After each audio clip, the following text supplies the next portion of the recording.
I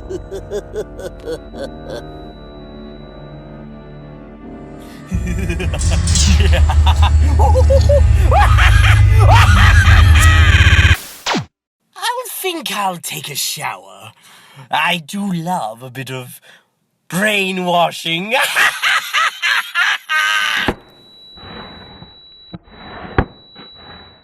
Hello, okay, next makeup tutorial. This time I'm meant to be dressed up as my version of a lobotomised Joker, because why not? I knew I wanted to do something brained, don't ask why, I just really fancied the idea. And then I thought, what could make it look crazier? The Joker. So I mixed the two together and come up with a scalped Joker, I hope that's okay. So yeah, if you'd like to know how to recreate this makeup, stay tuned. So, Pinkstylist thinks he can imitate me. He must be out of his mind. To get the makeup started, I am going to be blocking out both my eyebrows just so I can draw them on a bit higher and more cartoony. I'm also going to be blocking out my hair with a plain latex ball cap. Now you might ask yourself why I would be popping on a ball cap when I'm doing a Joker makeup, because you know the Joker has the whole green hair, it's very iconic for the character, but bear with me, there is method to my madness.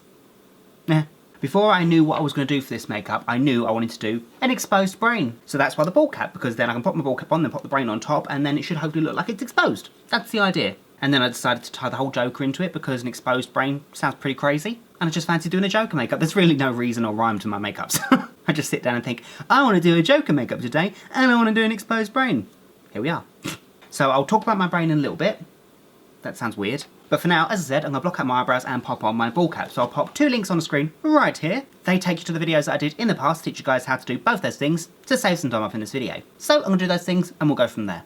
There we are. So once I applied my ball cap, I went around the edge with a few layers of liquid latex just to get rid of that seam. So whilst that's drying, I'm going to talk to you about the brain. So it's super simple to make these. I literally got some gelatin, which I've already pre-mixed a long time ago. I'll talk to you guys about that in just a moment. But I got some of my gelatin and I poured it straight into a brain jello mould, which I've had a few of these for quite a few years now. I bought them on the off chance when my local pound shop was selling them off as like Halloween decorations, and I knew one day I would use them. So I poured that into the mould, let it set, pulled it out, and voila, one brain cap. I'm also going to be using some prosthetics for this makeup. I'm going to be using a fake nose and a fake chin. So to sum those up and how to make the brain, I'll pop a link right here. That link will take you straight to my video where I teach you guys how to sculpt prosthetics, just if you wanted to learn how to sculpt your own nose or chin or anything like that. In that video I'll also tell you my recipe for gelatin. So I'm going to apply my nose and my chin later on. For now though, I'm going to focus on my brain. So I'm going to take some Pro Stick, or you could use Spirit Gum. It doesn't matter too much because as it's already dome shaped, it should sit on top quite nicely. I'm going to apply the adhesive to the underside of the brain, and then I can just stick that down onto my ball cap. Then, usually I would take some witch hazel and blend the edges of my gelatin, but because I'm going to be building up a whole ridge with liquid latex, there's no real need to blend it off. So instead, just to taper it off and stick it all down, I'm going to take some liquid latex and a sponge, and I'm just going to apply that all the way along the edge of the brain prosthetic. Then I'm going to work on the ridge. So to make it look like the brain is exposed and the skull is missing, I need to work up a thick ridge around the edge. So to do that, I'm going to use a classic method of liquid latex and cotton wool. The idea is I'm taking thin strips of cotton wool, folding it over so I've got a nice abrupt edge, and I'll be sticking it down with the bottom side tapered off and the top side completely blunt. So I'm going to do that all the way around the edge of my brain cap, through lack of a better word. It's probably going to take about 3 layers going all the way around, but the important part is to blend the bottom half of the cotton downwards. So I'm going to take a sponge, dip it in the latex, I'm going to start about here, and I'm going to work around this area, so a little bit higher than where the brain stops. Then I can take the cotton wool that's folded over, and then press it down on top. And then just pull away some of the bottom excess, and then take some more latex, and then apply it over the top of that. So yeah, as I said, it's going to take about 3 layers going all the way around the head till the ridge is quite prominent.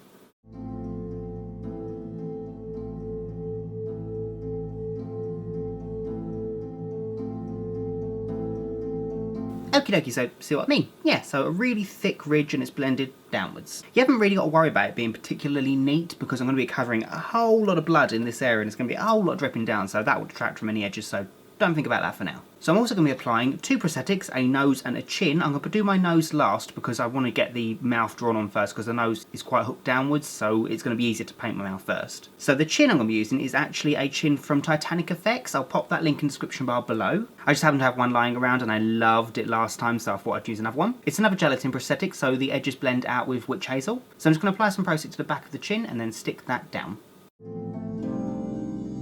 So once that's stuck down, I can take some witch hazel and apply that on the back of a cotton bud and just lightly roll away at the edges so they completely disappear.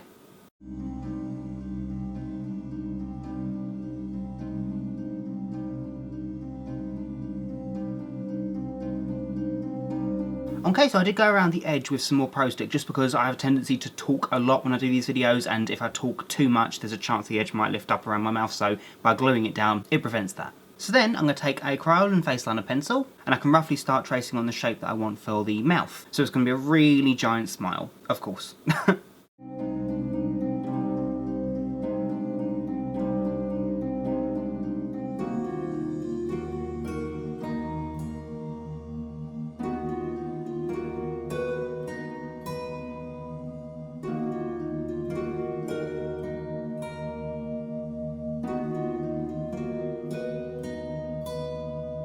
Okie dokie, then I'm going to take a M.A.C white chroma key watercolour and I'm going to start painting in the teeth.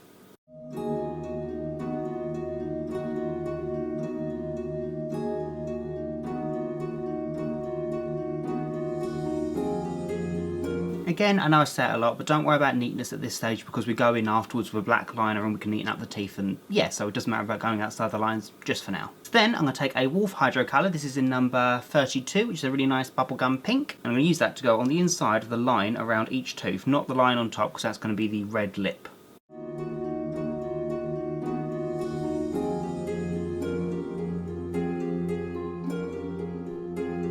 Then I can colour in the lips on the top and bottom using a Superstar red watercolour.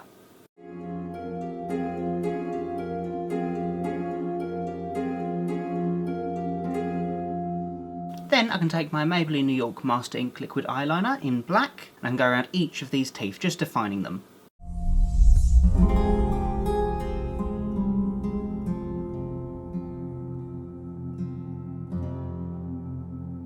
And I'm also going to go around the outside edge of the lip with the liner as well. Then before I do anything else, I'm going to stick my prosthetic nose down, which is just a really cartoony, really hooked down gelatin nose. This is from a mould I made quite a while ago. I've used it for a few of my tutorials. I just thought it'd be really appropriate for this look. So I'm going to stick that down and blend the edges off just as I did with the chin.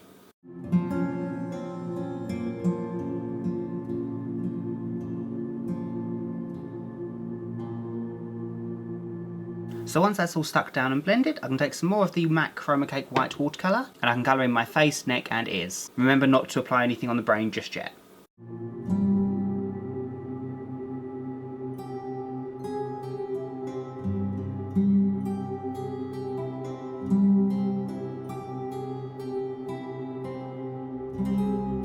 Then I can take my M.A.C Black Paint Stick and I can use that to do some wrinkle lines. So I'm going to do a couple going around the mouth and then I'll blend them out afterwards.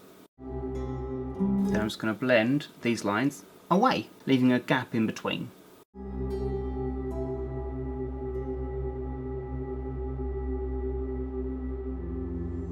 So then I can replicate that on this side.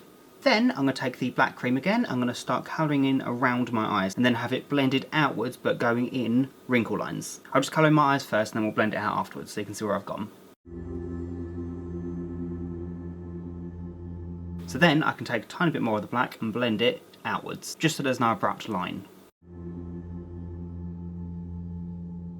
Then taking the black again in a super sharp angle brush, I'm going to start spiking out around the eye, just following the shapes of around the smile, so wrinkle lines.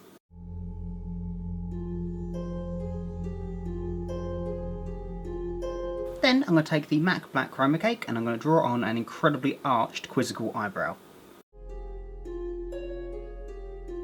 Okay, super quizzical, super menacing. So then I need to copy that on this side. Then I'm just going to darken up the waterline of both my eyes with a M.A.C fluid line in Black Track.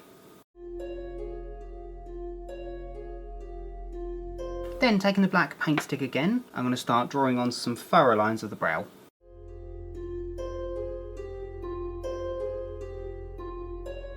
Then I'm just going to blend all of this colour upwards.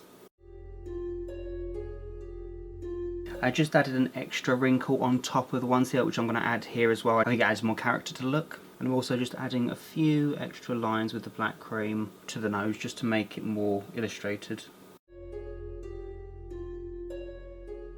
Then I think I'll revisit my face again in a minute, but for now I'm going to work on my brain. So I'm going to start off by taking the Superstar Red watercolour and I'm going to colour the whole area in.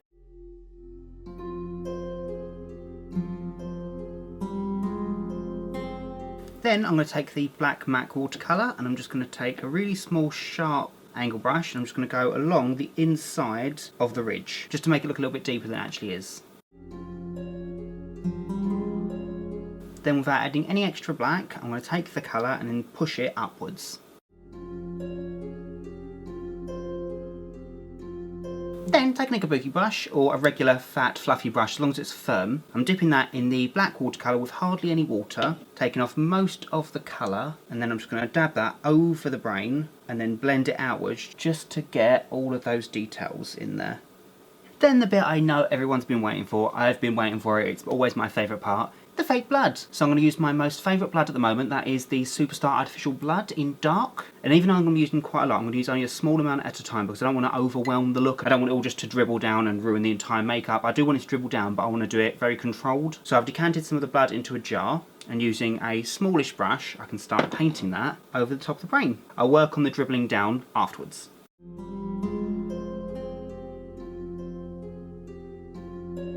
Then, to get a controlled dripping down, I'm going to take quite a lot of colour, but not overly, man. I don't want it to drip all the way down my face. I just want it to dribble maybe halfway down my face. We'll see as it goes. It can be unpredictable. And I'm going to just put it in one area. I'm going to start at the back, because if I make a mistake, it's easier to fix that here than it is the middle of the face, isn't it? And I'm just going to press it down and then roll the brush away until, there we go, and just let it fall down naturally. Without forcing it, you want gravity to do its job. And then I can do that again next to it.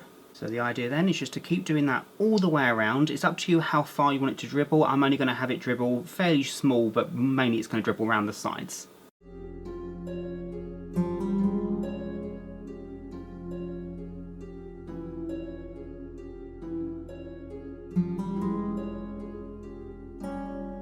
So yeah, you could use more blood or less blood, it's completely up to you. Fake blood is great for horror makeups, but if you add too much, it tends to detract from the actual makeup itself. It's up to you where that line is, really. So then, I'm going to take some more of the black watercolour and just colour in my nostrils.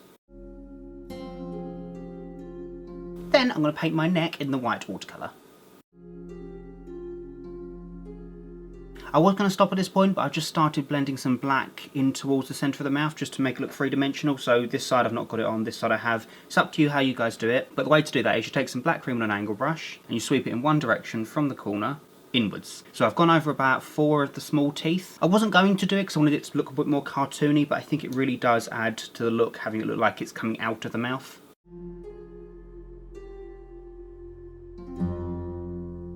Then I think all that's left for me to do is pop in some contact lenses, pop in my costume, and I do believe I am done. And there we go, that's my look officially complete. So I finished the look off by popping in 2 contact lenses. They are Sclera contact lenses from scleraxl.com. I'll pop that link in the description bar below. I wanted something that looked insane yet traumatised. Yeah, because I think it's going to cause some kind of trauma, at least in the eyes. But yeah, I think they sell creepy, don't they? The costume I've had for a while and I've been gagging to use it. I was actually saving it to do the Heath Ledger's Joker makeup, like redo it. But I got impatient and decided to use it for this. Yeah. I actually got it from buycostumes.com. I'll pop that link in the description bar below as well. It is stunning. It's by far one of my most favourite costumes. It's so well thought out and it's really pretty. It's all layered. I love it. But yeah, so that's my lobotomised Joker. I really hope you guys liked it. I hope you liked my spin on it. I thought it'd be more interesting than doing a regular Joker makeup, so I thought I would just take the Joker and scalp him. But yeah, I really hope you guys enjoyed this video. Thank you so much for watching. If you like it, please make sure to, you know, the usual, rate, comment, subscribe and all that jazz, because that really does help me out. And yeah, so until next time, bye guys! I'm going to wash that bat right out of my brain. I'm going to wash that bat right out of my brain.